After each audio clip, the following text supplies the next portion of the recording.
പ്രിയപ്പെട്ടവരെ, വിശുദ്ധ മത്തായിയുടെ സുവിശേഷം 6-ാം അധ്യായം 19 മുതൽ 24 വരെയുള്ള വചനഭാഗമാണ് നമ്മുടെ ധ്യാന വിഷയം. ഇത് കൈത്താക്കാലം 7-ാം ഞായറാഴ്ചയാണ്.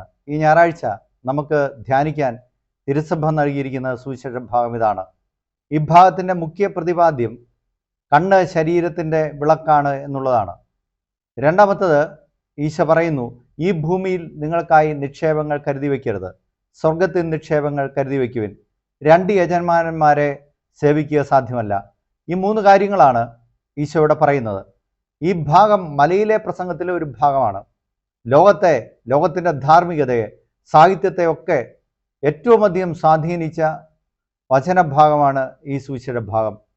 ഇതിൽ ഈ മലയിലെ പ്രസംഗത്തെക്കാൾ കൂടുതൽ ഒരു ധാർമ്മിക പ്രബോധനവും ലോകത്തിൻ്റെ സംസ്കൃതിയെ സ്വാധീനിച്ചിട്ടില്ല.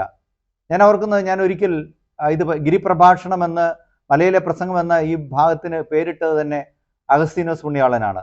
മത്തായിയുടെ സുവിശേഷം 5-ാം അധ്യായം മുതൽ 7 വരെയുള്ള അധ്യായങ്ങളിൽ വിവരിക്കപ്പെടുന്ന ഭാഗമാണ് മലയിലെ പ്രസംഗം.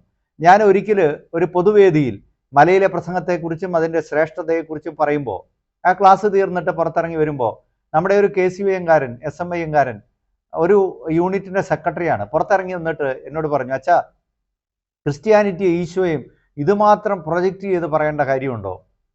എനിക്ക് വല്ലാതെ ഒരു ആശ്ചര്യമായിരുന്നു. ഒരു SMIM-ൻ്റെ KCYM-ൻ്റെ ഒരു പ്രവർത്തകൻ പുറത്തിറങ്ങിയിട്ട് ഇങ്ങനെ ചോദിച്ചത്. ഞാനപ്പോൾ അവനോട് ചോദിച്ചു, ഒരു കാര്യം ഞാൻ നിന്നോട് ചോദിക്കട്ടെ, ഈ വർഷത്തെ നമ്മൾ 2024 എന്ന് വിളിക്കുന്നത് എന്തുകൊണ്ടാണ് ഇത് 2500 ആകാത്തത്? എന്തുകൊണ്ടാണ് 8000 ആകാത്തത്? ഞാൻ അവനോട് പറഞ്ഞു, ഇതിന് കാരണം ഇതാണ്, ഈശോ ജനിച്ചിട്ട് 2024 അപ്പോൾ ക്രിസ്തു ചരിത്രത്തിൻ്റെ നടുവിൽ നിൽക്കുന്നു. ചരിത്രത്തെ 2ആയിട്ട് വിഭജിക്കുന്നത് ഈശോ മിശിഹായാണ്. അപ്പോൾ അവിടുത്തെ ധാർമ്മിക പ്രബോധനത്തെക്കുറിച്ച് നമുക്ക് പറയുന്നതിൽ എന്താണ് തെറ്റ്? ഞാൻ വീണ്ടും അവനോട് ചോദിച്ചു, നമ്മൾ ഇപ്പോൾ പിന്തുടരുന്ന കലണ്ടർ ആരുണ്ടാക്കിയ കലണ്ടറാണ്? Gregorian calendar. അതൊരു പാപ്പ ഉണ്ടാക്കിയ കലണ്ടറാണല്ലോ. അപ്പോൾ ക്രൈസ്തവ സഭ ലോകത്തിൻ്റെ ക്രമങ്ങളെ പോലും എന്തുമാത്രമാണ് സ്വാധീനിച്ചിരിക്കുന്നത്. ഓരോ ദിവസവും നമ്മൾ കടപ്പെട്ടിരിക്കുന്നു, എല്ലാ ജാതി മത വിഭാഗങ്ങളും കടപ്പെട്ടിരിക്കുന്നു എന്നതിൻ്റെ വ്യക്തമായ സൂചനകളാണല്ലോ അത്. പ്രിയപ്പെട്ടവരെ, പലപ്പോഴും നമുക്ക് പറ്റുന്നത് ഇങ്ങനെയാണ്. നമ്മുടെ യുവജനങ്ങളൊക്കെ പലപ്പോഴും ഈ ഇവൻ്റ് മാനേജ്മെൻറ്റ് ടീമുകളായിട്ട് ചിലപ്പോൾ മാറുന്നു. ഈ കാലത്തിൽ കൂടുതൽ അവർക്ക് ഈ തരത്തിലുള്ള കൺവിക്ഷൻസ് നമ്മൾ പകർന്നു കൊടുക്കേണ്ടത് ആവശ്യമാണെന്ന് തോന്നുന്നു. നമുക്ക് ഈ ഭാഗത്തേക്ക് വരാം. ഗിരിപ്രഭാഷണം എന്ന് പറയുന്നത് സ്വർഗരാജ്യത്തിൻ്റെ മാഗ്ന കാർട്ടയാണ്. ഈ ലോകത്തിൽ സ്വർഗരാജ്യത്തിൽ നമുക്ക് സമ്പാദ്യം വേണമെങ്കിൽ, സ്വർഗരാജ്യത്തിൽ നമ്മൾ പ്രവേശിക്കണമെങ്കിൽ ഈ ലോകത്തിൽ നമ്മൾ പാലിക്കേണ്ട ക്രമങ്ങളാണ് ഈശോ പറയുന്നത്. ഈശോ ഇവിടെ ഉപവാസത്തെയും പ്രാർത്ഥനയെക്കുറിച്ചൊക്കെ പറഞ്ഞതിന് ശേഷമാണ് ഈ നിക്ഷേപങ്ങളെക്കുറിച്ച് ഈശോ പറയുന്നത്, കണ്ണിനെക്കുറിച്ച് ഈശോ പറയുന്നത്. ഈശോ ഈ ലോകത്തിൽ നിങ്ങൾക്ക് നിക്ഷേപങ്ങൾ കരുതി വെക്കരുത് എന്ന് പറയാൻ കാരണമുണ്ടായിരുന്നു. കാരണം ആ കാലത്ത് ധനാസക്തി പൂണ്ട ഒരുപാട് മനുഷ്യരുണ്ടായിരുന്നു. അത് ചുങ്കക്കാരും ഫരിസേയരുമായിരുന്നു. അതുകൊണ്ട് അങ്ങനെയുള്ളവരെ കുറിച്ചാണ് ഈശോ ഒരുപാട് ഉപമകൾ പറഞ്ഞത്. ധനവാന്റെ ലാസറിൻ്റെ ഉപമ അതിനായിരുന്നു. ഭോഷനായ ധനികൻ്റെ ഉപമ ഈശോ പറഞ്ഞ അതാണ്. അങ്ങനെ ആർത്തിപൂണ്ട മനുഷ്യർ ഈശോയുടെ അടുത്ത് ഒരുപാട് വരുമായിരുന്നു. അതുകൊണ്ടാണല്ലോ ഒരാൾ വന്നിട്ട്, പിതൃസ്വത്ത് ഞാനുമായിട്ട് പങ്കുവയ്ക്കാൻ എൻ്റെ സഹോദരനോട് കൽപ്പിക്കണമേ എന്ന് ഈശോയോട് ചോദിച്ചത്. അപ്പോൾ ഈശോ അവനെ ശകാരിച്ച് പറഞ്ഞയക്കുന്നത് നമ്മൾ കാണുന്നുണ്ട്.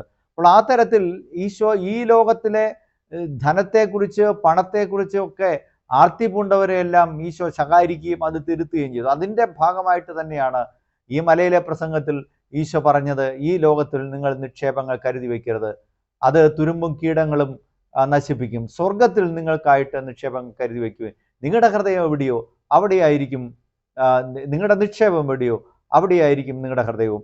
ഇവിടെ നിക്ഷേപം എന്ന വാക്ക് ഈശോ ഉപയോഗിക്കുന്നത് സാധാരണ അർത്ഥത്തിൽ മാത്രം മനസ്സിലാക്കിയാൽ പോരാ, അതിന് വിപുലമായ മറ്റൊരർത്ഥമുണ്ട്. നമ്മൾ മനസ്സിലാക്കുന്ന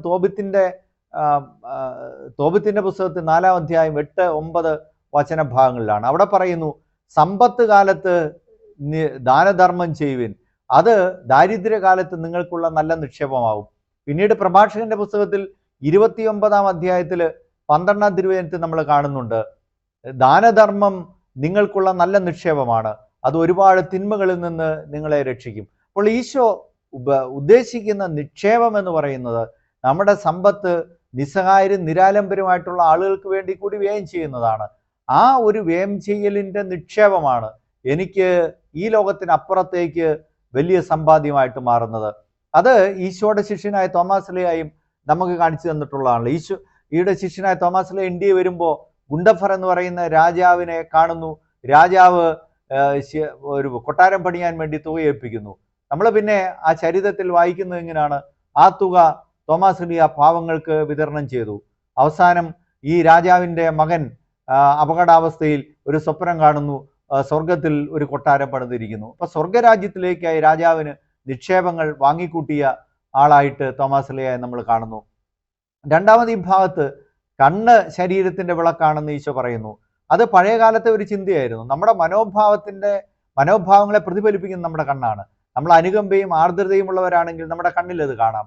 നമ്മുടെ ഉള്ളിൽ കോപമാണെങ്കിൽ, ധാർഷ്ട്യമാണെങ്കിൽ, അഹങ്കാരമാണെങ്കിൽ അതൊക്കെ കണ്ണിലൂടെ പ്രതിഫലിക്കുന്നു. അപ്പോൾ അത് പഴയകാല ചിന്ത കൂടിയായിരുന്നു. നമ്മൾ നിയമാവർത്തന പുസ്തകത്തിലും സങ്കീർത്തനം 15-18 അധ്യായങ്ങളിലൊക്കെ ഇത് കാണുന്നുണ്ട്. കണ്ണ് ശരീരത്തിന്റെ വിളക്കാണെന്നുള്ളത്. അതാണ് ഈശോ ഇവിടെ സൂചിപ്പിക്കുന്നത്. നിന്റെ കണ്ണ്, നിന്റെ ഉള്ളിലെ പ്രകാശം അന്ധകാരമാണെങ്കിൽ അത് എത്രയോ വലുതായിരിക്കുമെന്ന് ഈശോ ചോദിക്കുന്നു. എത്രയോ മഹനീയമായ വാക്കാണ്. പ്രിയപ്പെട്ടവരെ, നമ്മുടെ ചുറ്റുപാടുകളെ നിശ്ചയിക്കും നമ്മുടെ കാഴ്ചകൾ എങ്ങനെയാണെന്നുള്ളതാണ്. അതുകൊണ്ടാണല്ലോ ആ ഒരു പ്രയോഗം തന്നെ, ആൻ ഒപ്റ്റിമിസ്റ്റ് സീസ് an opportunity in every calamity, a pessimist sees a calamity in every opportunity. എല്ലാ ദുരന്തങ്ങളിലും ശുഭാപ്തി വിശ്വാസിയായ ഒരാൾക്ക് ഒരു സാഹചര്യം കണ്ടെത്താനാകും, നല്ല കാര്യം കണ്ടെത്താൻ. പക്ഷേ അശുഭ വിശ്വാസിയായ ഒരാൾ നല്ല സാഹചര്യത്തിൽ പോലും ദുരന്തം കണ്ടെത്തും. അപ്പോൾ നമ്മുടെ കാഴ്ചകൾ, കാണുന്ന രീതികൾ നമ്മുടെ ജീവിതത്തിൻ്റെ പ്രവർത്തനങ്ങളെയും നമ്മുടെ ചിന്തകളെയും ഒക്കെ സ്വാധീനിക്കുന്നുണ്ട്. ഈ കാലത്താണല്ലോ, ഇപ്പോഴാണല്ലോ നമ്മളെ സംസ്ഥാന ചലച്ചിത്ര അവാർഡുകൾ പ്രഖ്യാപിച്ചിരിക്കുന്നത്. അപ്പോൾ അവിടെ ജൂറി കണ്ട കാഴ്ച എന്താണ് എന്ന്, ഏത് തരം കണ്ണുകളോടെയാണ് അവർ വിലയിരുത്തിയത് എന്നുള്ള ചോദ്യങ്ങൾ മുമ്പിൽ വരുന്നുണ്ട്. നോക്കുക, കലാമൂല്യമുള്ള മികച്ച സിനിമയ്ക്കുള്ള അവാർഡ് കാതൽ എന്നുള്ള സിനിമ സ്വർഗ ഭോഗത്തെ അല്ലെങ്കിൽ സ്വർഗ അനുരാഗത്തെയൊക്കെ പ്രോത്സാഹിപ്പിക്കുന്ന സിനിമയ്ക്ക് നൽകിയിരിക്കുന്നു. അപ്പോൾ എന്തുതരം കാഴ്ചകളിലൂടെ, എന്തുതരം കണ്ണുകളിലൂടെയാണ് കാണുന്നത്? ഒരു സംസ്കാരത്തെ തന്നെ മൂല്യശോഷണത്തിലേക്ക് നയിക്കുന്ന തരത്തിലുള്ള കാര്യങ്ങൾ കാണുന്നു. അതേസമയം അവിടെ 2018 എന്നുള്ള കേരളത്തിലെ ജനങ്ങൾ ഏറ്റവും അധികം കണ്ട, ആദ്യമായിട്ട് 200 കോടി കടന്ന ഇന്ത്യയിലെ ദേശീയ ചലച്ചിത്ര അവാർഡ് സമിതി ഇന്ത്യയിൽ നിന്ന് ഓസ്കറിന് അയച്ച ഏക പടം, ആ പടത്തിന് കണ്ടിട്ടില്ല. അതിൻ്റെ കാഴ്ചകൾ അവർക്കുണ്ടായില്ല. അവിടെ ക്രൈസ്തവ ബിംബങ്ങൾ കൂടുതലുണ്ടായി, അവിടെ ഒരു പ്രത്യയശാസ്ത്രത്തെ കൂടുതലായിട്ട് പ്രൊജക്റ്റ് ചെയ്തില്ല എന്നൊക്കെ പറഞ്ഞ് അവഗണിച്ച് കളയുന്നു. അപ്പോൾ നമ്മുടെ കാഴ്ചകൾ നമ്മുടെ സംസ്കാരത്തെ പോലും നമ്മുടെ ചുറ്റുപാടുകളെ പോലും സ്വാധീനിക്കും എന്നുള്ളതാണ്. അപ്പോൾ നല്ല കണ്ണുണ്ടാവുക എന്നുള്ളതാണ്, നല്ല ഉൾക്കാഴ്ചകൾ ഉണ്ടാവുക എന്നുള്ളതാണ്. മറ്റുള്ളവരുടെ സ്വാധീനങ്ങളിൽ വഴങ്ങാത്ത ദൈവദത്തമായ ഭാവങ്ങളും കാഴ്ചകളും നമുക്കുണ്ടാവുക എന്നുള്ളതാണ് പ്രധാനപ്പെട്ടത്. ഞാൻ ഓർക്കുന്നത്, ഒരു പെൺകുട്ടി ഒരിക്കൽ പറഞ്ഞതാണ്, അവിടെ ഒരു പ്രൈവറ്റ് കമ്പനി ജോലിയാണ്. 8:30 ആകുമ്പോൾ ബസ് കയറിയിട്ട് 9 മണിക്ക് ചെല്ലേണ്ട അകലത്തിലുള്ള ഒരു കമ്പനിയാണ്. ഇവള് പലപ്പോഴും വീട്ടിൽ നിന്ന് താമസിച്ചാണ് ഇറങ്ങുന്നത്. 9 കഴിഞ്ഞിട്ടാണ് കമ്പനി ചെല്ലുക. കാരണം അവളുടെ അമ്മ കിടപ്പിലാണ്, അമ്മയെ ശുശ്രൂഷിച്ചിട്ടാണ് ഇവള് പോകുന്നത്. അങ്ങനെ ഒരു ദിവസം ഈ മാനേജർ വാണിംഗ് കൊടുത്തു, ഇനി താമസിച്ചു വന്ന ആ കമ്പനി എന്ന് പറഞ്ഞു വിടും. അത് പിറ്റേ ദിവസം അവൾ ഇറങ്ങുമ്പോഴും താമസിച്ചു പോയി. 8:35 ആയിരിക്കുന്നു. വണ്ടി പോയി കാണും എന്ന് കരുതി വിഷണ്ണയായിട്ട് അവൾ നിൽക്കുമ്പോൾ ഇതാ വണ്ടി വരുന്നു തൊട്ട് മുമ്പിൽ. അപ്പോൾ അവൾ പറഞ്ഞ വാക്യം ഇതാണ്, അവൾ പറഞ്ഞ ആദ്യത്തെ വാക്യം ഇതാണ്, എനിക്കായി എൻ്റെ കർത്താവ് ഈ വണ്ടി താമസിപ്പിച്ചിരിക്കുന്നു. നമ്മൾ എങ്ങനെ ഓരോ സംഭവങ്ങളെയും കാണുന്നു എന്നുള്ളത് നമ്മുടെ ജീവിതത്തെ പ്രകാശമാനമാക്കുന്നതിൻ്റെ അടിസ്ഥാന കാരണമാണ്.